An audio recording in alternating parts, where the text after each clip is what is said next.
RV tours and travels వారు హైదరాబాదు వారు కుంభమేళా కార్యక్రమాన్ని నిర్వహిస్తున్నారు. ఈ కుంభమేళా కార్యక్రమం అత్యంత పుణ్యప్రదమైనటువంటిది. ఈ కుంభమేళా అంటే ఏమిటి? కుంభమేళాలో చేయవలసినటువంటి కార్యక్రమములు ఏమిటి? వివిధములైనటువంటి స్నానములు చేయాలి. ఏ ఏ ప్రదేశములందు ఈ కుంభమేళా కార్యక్రమాన్ని నిర్వహిస్తారు? ఈ కుంభమేళా కార్యక్రమం యొక్క వైశిష్ట్యం ఏమిటి?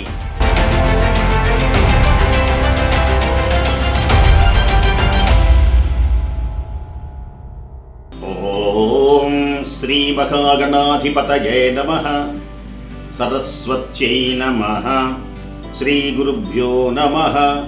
హరి ఓం. ఆంధ్ర ప్రజానీకానికి అంతేకాక భారత ప్రజానీకానికి కూడా తెలియచేసేటువంటి అద్భుతమైన సుందరమైనటువంటి కార్యక్రమ విశేషం ఏమిటి అంటే, ఆర్వి టూర్స్ అండ్ ట్రావెల్స్ వారు హైదరాబాదు వారు కుంభమేళా కార్యక్రమాన్ని నిర్వహిస్తున్నారు. ఈ కుంభమేళా కార్యక్రమం అత్యంత పుణ్యప్రదమైనటువంటిది కనుక ఈ కార్యక్రమంలో ఈనాడు వింటున్న మీరందరే కాక బంధుమిత్ర సపరివారంగా దేశ విదేశాల వాళ్ళు కూడా పాల్గొనేటువంటి విధంగా ఈ టూర్ నిర్వహించబడుతోంది. అలాంటి పుణ్యమైనటువంటి కుంభమేళా అంటే ఏమిటి? కుంభమేళాలో చేయవలసినటువంటి కార్యక్రమములు ఏమిటి? కొన్ని విశేషములను ఈనాడు మీకు తెలియజేస్తాం. కుంభమేళా, అసలు ఈ కుంభమేళా అంటే ఏమిటి? ఈ కుంభమేళాను గురించినటువంటి ఒక దివ్యమైన పౌరాణిక గాథ మీకు తెలియజేస్తాం. ఈ కుంభమేళా కార్యక్రమం, ఈ పుణ్య కార్యక్రమం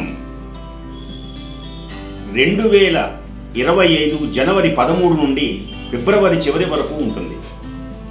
వివిధములైనటువంటి స్నానములు చేయాలి. ఏ ఏ ప్రదేశములందు ఈ కుంభమేళా కార్యక్రమాన్ని నిర్వహిస్తారు? ఈ కుంభమేళా కార్యక్రమం యొక్క వైశిష్ట్యం ఏమిటి? ఈ విశేషములు ఈనాడు మనం చర్చించుకుందాం. మనోహరమై ఆనందకరమైనటువంటి పుణ్య భారతదేశంలో విశాలమైన గంగ, యమున, నర్మదా, సరస్వతి, బ్రహ్మపుత్ర, కృష్ణ, సింధు, తాపతి, ఇరావతి, గోదావరి, కావేరి మహానదులు ఉన్నాయి. శ్రీశైల, మధుర, వారణాసి, కాళహస్తి క్షేత్రములు, అనేక శక్తి పీఠ, జ్యోతిర్లింగ తీర్థరాజ్యములు, బదరి, ద్వారకాది పుణ్యధామము ఈ పుణ్యభూమి. ఈ పుణ్యభూమిలో కుంభమేళా కార్యక్రమం జనవరి 13 నుంచి ప్రారంభమవుతుంది. అంటే ఉత్తరాయణ పుణ్యకాలంలో అమోఘమై శక్తివంతమైనటువంటి కుంభమేళా. అసలు ఈ కుంభమేళ యొక్క పౌరాణిక గాథ ఈనాడు తెలియజేస్తాం. ఇది వినటం వల్ల సమస్త పాపములు పోతాయి. ఒకానొక సమయమున దేవతలు, రాక్షసులు సజీవంగా జీవించాలి అని, మరణమే లేకుండా ఉండాలని భావించి పాలసముద్రంలో మందరగిరి పర్వతాన్ని ఉంచి మథించడం మొదలుపెట్టారు. ఆ మథనలో దివ్యమైనటువంటి విశేషంతో ఇంద్రుని కారణంగా దేవగురువైనటువంటి బృహస్పతి ఆ మహానుభావుణ్ణి అవమానపరచి స్వర్గలోకంలో ఇంద్రుడు తన రాజ్యలక్ష్మిని పోగొట్టుకున్నాడు. గురువుని అవమానించడమే కాదు, దూర్వాస మహర్షి శాపం కూడా ఇంద్రుడికి తగిలింది. అది ఒక పెద్ద కథ. ఏదైతేనే రాజ్యలక్ష్మిని పోయి అడవుల పాలైనాడు ఇంద్రుడు, దేవేంద్రుడు. ఆ సమయమునందు లక్ష్మీదేవిని అనుగ్రహాన్ని పొందాలి అని భావించి సముద్ర మథనం గనక చేసినట్లయితే పాలసముద్రంలో నుంచి లక్ష్మీదేవి కరుణించి అనుగ్రహించి ఉదయించి మరల సంపదలు కలిగిస్తుంది అని మహావిష్ణుమూర్తి ఆదేశానుసారం దేవతలు, రాక్షసులు పాలసముద్రాన్ని మథించారు. ఆ మథించినటువంటి సమయంలో అనేకమైనటువంటి వస్తువులు పుట్టినాయి. ఈవేళ కుంభమేళ కనుక ఆ కుంభమేళ విశేషం చెబుతాను. పాలసముద్రంలో నుంచి అమృత కలశం పుట్టింది. చివరకు రకరకాల పుట్టినాయి, ఉదయించినాయి. అవి తర్వాత చెబుతాను. చివరకు ఎంతో కష్టపడి అమృత కలశం ఉద్భవించింది. ఈ అమృత కలశం చాలా గొప్పది. ఇది భూమి మీదకి ఎలా వచ్చింది అంటే, కశ్యప ప్రజాపతికి ఇరువురు భార్యలు. ఒకరి పేరు కద్రువ, వినత. వినత యొక్క కుమారుడు గరుత్మంతుడు. కద్రువ యొక్క పిల్లలే నాగులు. కద్రువ నాగమాత. దాస్యం చేయించుకున్నది ఒకానొక సమయమున కద్రువ వినత చేత. ఒక తెల్లని గుర్రం తోకకు అంటించినటువంటి తన నాగుల ద్వారా మోసం చేసి కద్రువ వినతను దాస్యం చేయించుకున్నది జీవితాంతం. అతి బలవంతుడై, వీరాధివీరుడై, తేజోవంతుడైనటువంటి గరుత్మంతుడు కూడా అల్పులైనటువంటి నాగులకు సేవలు చేయవలసిన గతి ఏర్పడింది. గరుత్మంతుడు అడిగాడు వినతని, అమ్మా, దేనికమ్మా ఇంత బలం ఉన్నది? అల్పులైనటువంటి వారి దగ్గర మనం దేనికని దాస్యం చేయాలి? పూర్వపు కథ చెప్పింది. వెళ్ళి అడిగాడు కద్రువని, మా దాస్య విముక్తికి కారణం ఏదైనా చెప్పండి, మేము ఎలా దాస్యము నుండి విముక్తి అవ్వాలో చెప్పు అని కద్రువని అడిగారు. అలాగైతే అమృత భాండాన్ని తీసుకురారా, అప్పుడు మీ దాస్యం వదిలిస్తాను అన్నది. అప్పుడు మహానుభావుడైనటువంటి గరుత్మంతుడు తన రెక్కలతో అనేకమైనటువంటి విఘ్నములన్నీ దాటి అమృత కలశాన్ని తీసుకొని వచ్చాడు. అమృత కలశాన్ని తీసుకొని వచ్చేటువంటి సమయంలో అమృత కలశాన్ని కశ్యపుని దగ్గరకు తీసుకొని వచ్చి ఆ కద్రువకు చూపించి తన యొక్క తల్లి దాస్యమును, తన దాస్యమును పోగొట్టుకోవడానికి ప్రయత్నించినటువంటి సమయంలో గంధమాదన పర్వతం వైపు అమృత కలశాన్ని అలా తీసుకుంటూ రేవున వెళుతున్నాడు. నాగరాజు చూచాడు వాసుకి. ఆ వాసుకి గరుడుని దగ్గర నుండి అమృత కలశాన్ని లాక్కోవాలి అని దొంగతనంగా 4 సార్లు ప్రయత్నించాడు. ఆ ప్రయత్నంలోనే ఆ అమృత కలశంలో నుంచి అద్భుతమైనటువంటి అమృతం 4 చోట్ల ఈ భూమి మీద పడింది. ఆ 4 చోట్లే, ఒకటి ప్రయాగ, రెండవది హరిద్వార్, మూడవది నాసిక్, 4వది ఉజ్జయిని. అందుచేత ఈ అమృత కలశములు పడినటువంటి పుణ్యమైనటువంటి ప్రదేశం అంటే అమృత కలశంలో నుంచి, ఆ కుంభములో నుంచి అమృతము జారిన కారణంగా కుంభమేళ అనేటువంటి పేరు సార్థకతైంది.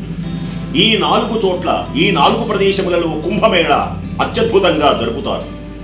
విశిష్టమైనటువంటి ఆ నదులలో పుణ్యస్నానాలు చేస్తారు, అమృతతత్వాన్ని పొందుతారు. ఆ ప్రదేశమంతా అమృతతత్వం దివ్య తేజోమయమై విరాజిల్లుతుంది. కాబట్టి ఈ విధంగా ఈ కుంభమేళ అనేటువంటిది ఒక పౌరాణిక గాథ. అందుచేత కుంభమేళ అత్యంత శక్తివంతమై అమృతతుల్యమై ప్రకాశిస్తుంది. ఇక మరొక విశేషం, కుంభమేళ యొక్క దివ్యమైనటువంటి మాహాత్మ్యాన్ని మీకు తెలియజేస్తాను. ఇప్పుడు చెప్పింది కుంభమేళ యొక్క పౌరాణిక గాథ. అమృత కలశం ఎలా ఉద్భవించింది, ఈ 4 చోట్ల ఎలా పడిందో చెప్పాను. ఇప్పుడు కుంభమేళ యొక్క దివ్యమైనటువంటి మాహాత్మ్యాన్ని మీకు తెలియజేస్తాను, వినండి. ఒకానొక సమయమున దూర్వాసుడు అని పేరు కలిగినటువంటి మహర్షి విష్ణులోకానికి వెళ్ళినప్పుడు విష్ణుమూర్తిని స్తుతించగా విష్ణుమూర్తి ఆనందించి దూర్వాస మహర్షికి అద్భుతమైనటువంటి ఒక మాలను బహూకరించాడు, ప్రసాదంగా స్వీకరించాడు. తన జన్మ పావనమైనట్లు భావించుకున్నాడు దూర్వాసుడు. ఆ మాలను తీసుకొని వస్తూ ఉండగా ఇంద్రుడు కనిపించాడు. ఇంద్రుని చూడగానే ఆనందం కలిగింది. ఇంద్ర, ఇదిగో నారాయణుడు ఇచ్చినటువంటి దివ్యమైనటువంటి మాల. ఈ మాలను నీకు బహుకరంగా, అంతేకాక ప్రసాదంగా కూడా ఇస్తున్నాను, స్వీకరించు అనగానే మొత్తులో ఉన్నటువంటి ఇంద్రుడు ఆ మాలను తీసుకొని ఈ మాలయా విసరివేశాడు. తన వాహనమైనటువంటి ఏనుగు మెళ్ళో పడి ఆ ఏనుగు తొక్కివేసింది. దూర్వాసునికి కోపం కలిగింది. మహాప్రసాదం కళ్ళకద్దుకుంటాం, కింద పడితే బాధపడతాం, అలాంటి పరమ పవిత్రమైనటువంటి విష్ణుమూర్తి యొక్క ఇచ్చినటువంటి ప్రసాదాన్ని ఇంత నిర్లక్ష్యంతో చేస్తావా? ఇంద్ర, అహంకారమా? సంపద కలిగిందనేటువంటి అహంకారంతో విర్రవీగుతున్నటువంటి నీవు విష్ణుమూర్తికి అవమానం కలిగించావు గనక ప్రసాదాన్ని కళ్ళకద్దుకొని పరమ పవిత్రమైనటువంటిదిగా భావించవలసినటువంటి నీవు నిర్లక్ష్యం చేశావు, నా ఎదుటనే అవమానించావు. దీనికి కారణం కేవలము నీ సంపద. నీ సంపద దూరమైపోవునుగాక, రాజ్యలక్ష్మి నశించిపోవునుగాక శపించాడు. ఆ శాపాన్ని అనుసరించి ఇంద్రుడు సమస్తం కోల్పోయి అడవుల పాలైనాడు. మరి అడవుల పాలైనప్పుడు మరి ఏం చెయ్యాలి? సంపద ఎలా కలగాలి? అనుకున్నటువంటి సమయంలో సముద్ర మథనం చేసినప్పుడు ప్రార్థిస్తే నారాయణుడు అనుగ్రహించి నిన్ను కరుణించవలసినటువంటిది లక్ష్మీదేవి తప్ప ఇంకెవ్వరూ లేరు. కాబట్టి పుణ్య దివ్య మహోన్నతమైనటువంటి సముద్ర మథనంలో లక్ష్మీదేవిని ఆరాధించు. సముద్ర మథనం చేసినప్పుడు లక్ష్మీదేవి పుట్టింది. ఇందాక మనం ఏం చెప్పుకున్నాం? చివరిలో కుంభమేళ గురించి చెప్పి అమృత కలశం పుట్టింది అని చెప్పాం. ఇప్పుడు మరల లక్ష్మీదేవి కూడా సముద్రంలోనే జన్మించింది, పాల సముద్రంలో పుట్టింది. అందుచేతనే అమ్మవారిని లక్ష్మీం క్షీర సముద్ర రాజతనయాం శ్రీరంగధామేశ్వరీం దాసీభూత సమస్త దేవవనితాం లోకైక దీపాంకురాం శ్రీమన్మందకటాక్షలబ్ధ విభవద్ బ్రహ్మేంద్ర గంగాధరాం త్వాం త్రైలోక్య కుటుంబినీం సరసిజాం వందే ముకుంద ప్రియాం. అమృతతత్వాన్ని పొందడానికి, అంతేకాక లక్ష్మీదేవి అనుగ్రహాన్ని పొందడానికి ఆనాడు దేవేంద్రుడు లక్ష్మీదేవిని ఆరాధించాడు. సమస్తమైనటువంటి సంపదలలో మరల దేవేంద్రుడు ఆ అమరావతిని ఏలాడు, అంటే సమస్త సంపదలు పొందాడు. ఈ కుంభమేళాలో ఈ 4 ప్రదేశములలో గనక స్నానం చేసిన, అనుష్ఠానములు చేసిన పుణ్యమైనటువంటి లక్ష్మీదేవి దివ్య అనుగ్రహాన్ని, అమృతతత్వాన్ని పొందేటువంటి అవకాశం మనకు కలుగుతుంది. సముద్రం మథనంలో లభించినటువంటి అమృత కలశాన్ని తీర్థరాజమై దివ్యమైనటువంటి విశేషంగా కుంభమేళాలో నిర్వహిస్తారు. కుంభమేళాలో 4 చోట్ల జరిగేటువంటి సర్వం అమృతమయం. అమృత కలశంలో ఉన్నటువంటి ఆ అమృతమే ఈ 4 ప్రదేశములలో పడింది కనుక అమృతతత్వమే కాక లక్ష్మీదేవి అనుగ్రహాన్ని పొందుతారు. అందుచేతనే సాధు సమ్మేళనములు అని ఉంటాయి.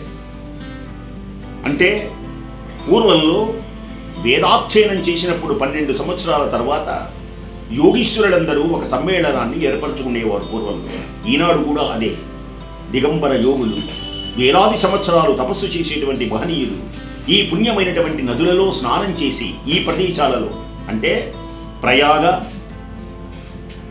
పుణ్యమైనటువంటి 4 ప్రదేశాలు మనకు గోచరమవుతాయి.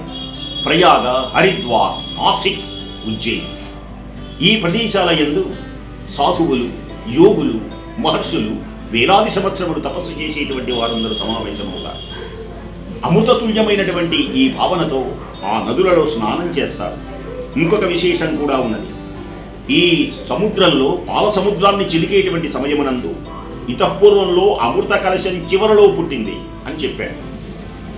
ఈ పాల సముద్రాన్ని చిలికేటువంటి సమయంలోనే హాలాహలం పుట్టింది. ఆ హాలాహలమును మహానుభావుడు జంబూఫలంలా భోళాశంకరుడు పరమేశ్వరుడు హర హర మహాదేవ అని అలా చేతిలో ఉంచుకొని లోకములన్నీ దగ్ధము చేస్తూ కులపర్వతాలు బ్రద్దలవుతూ సప్త సముద్రాలన్నీ ఇంకిపోతూ ఉంటే, లోకాలన్నీ హాహాకారం చేస్తూ ఉంటే, బిలబిలలాడుతున్నటువంటి సమయంలో సమస్తమైనటువంటి దేవతా సమూహము అందరూ ఈశ్వరుని వేడుకున్నారు కాపాడమని. అప్పుడు పరమేశ్వరుడు పార్వతి వైపు చూచి, పార్వతి, ఈ లోకాలను నేను రక్షిస్తాను, వీళ్ళ యొక్క ఆర్తిని నేను పోగొడతాను. దేనికో తెలుసున, ఎవరైతే ఇతరులకు హితము చేస్తారో వాళ్ళకి పంచభూతములు తన అధీనమై ఉంటాయి. విశేషంగా తెలియచేశారు. పరహితము సేయునెవ్వడు, పార్వతి విను, పరహితము సేయునెవ్వడు పరమహితుండగు భూత పంచకమునకున్, పరహితమే పరమధన్మము పరహితునకు ఎదురు లేదు పర్వేందుముఖీ. ఇతరులకు ఉపకారము చేయటం తప్ప అంతకంటే గొప్పది ఈ లోకంలో లేదు దేవి. ఎవరైతే ఇతరులకు మేలు చేస్తారో ఈ పంచభూతములన్నీ తన అధీనంలో ఉంటాయి అని పార్వతీదేవితో తెలియజేస్తే, పార్వతీదేవి కూడా ఆనందించి తన మంగళసూత్రాన్ని ఒక్కసారి అలా స్పృశించింది. మృంగెడువాడు విభుండని మృంగెడు నది గరళమనియు మేలని ప్రజకున్ మృంగుమని సర్వమంగళ మంగళ సూత్రంబునెంత మది నమ్మినదో.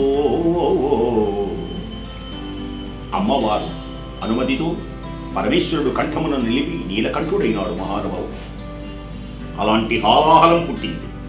అంతేకాదు, వివిధములైనటువంటి నిధులు రత్నాలు ఉదయించినవి. ఐరావతమని పేరు కలిగినటువంటి తెల్లని ఏనుగు, ఉచ్చైశ్రవం అని పేరు కలిగినటువంటి తెల్లని గుర్రం, పారిజాతం అని పేరు కలిగినటువంటి కల్పవృక్షం, రంభ, ఊర్వశి, అప్సరసలు మొదలైనటువంటి వారు, కౌస్తుభమణి, విష్ణుమూర్తి యొక్క దివ్యమైనటువంటి మెడలో ఉంటుంది కౌస్తుభమణి, ఆ మణి, అలాగే చంద్రుడు, లక్ష్మీదేవి, గాంధీవం అనేటువంటి ధనస్సు, కామధేనువు, ఇలా ఎన్నెన్నో అమృత కలశం చివరలో ఉద్భవించింది. అలాంటి పుణ్య దివ్య మహోన్నతమైనటువంటి కుంభమేళ, ఈ దివ్య కథ విన్న, ఈ పుణ్యమైనటువంటి నదులలో స్నానము చేసిన కుంభమేళాలో అందరూ కూడా ధరించేటువంటి విధంగా ఉంటుంది. స్వస్తి. ఆర్వి టూర్స్ అండ్ ట్రావెల్స్ వారు, హైదరాబాద్ వారు కుంభమేళా కార్యక్రమాన్ని నిర్వహిస్తున్నారు. ఈ కుంభమేళా కార్యక్రమం అత్యంత పుణ్యప్రదమైనటువంటి. ఈ కుంభమేళా అంటే ఏమిటి? కుంభమేళాలో చేయవలసినటువంటి కార్యక్రమములు ఏమిటి? వివిధములైనటువంటి స్నానములు చేయాలి. ఏ ఏ ప్రదేశములందు ఈ కుంభమేళా కార్యక్రమాన్ని నిర్వహిస్తారు? ఈ కుంభమేళా కార్యక్రమం యొక్క వైశిష్ట్యం ఏమిటి?